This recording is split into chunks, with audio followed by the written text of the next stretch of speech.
वाशिम जिल्ह्यातील मंगरुळपीर तालुक्यातील मानोली रोडवरील सोनखास शिवारात एका 40 फूट खोल कोरड्या विहिरीत पडलेल्या महिलेला संत गाडगेबाबा आपत्कालीन शोध व बचाव पथकाने धाडसी बचाव कार्य करत सुखरूप बाहेर काढलं। वेळेवर केलेल्या या बचाव मोहिमेमुळे महिलेचा जीव वाचला आहे।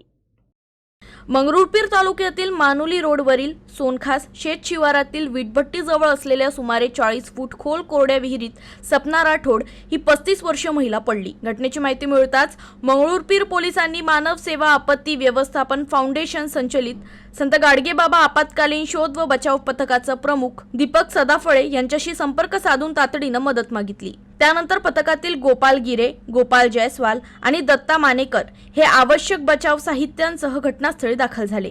पाहणीत विहीर सुमारे 40 फूट खोल व कोरडी असून महिला तळाशी पडलेल्या अवस्थेत असल्याचं आढळून आलं। यानंतर जवान गोपाल गिरे यांनी वायर रोपच्या सहाय्याने विहिरीत उतरून महिलेला धीर दिला।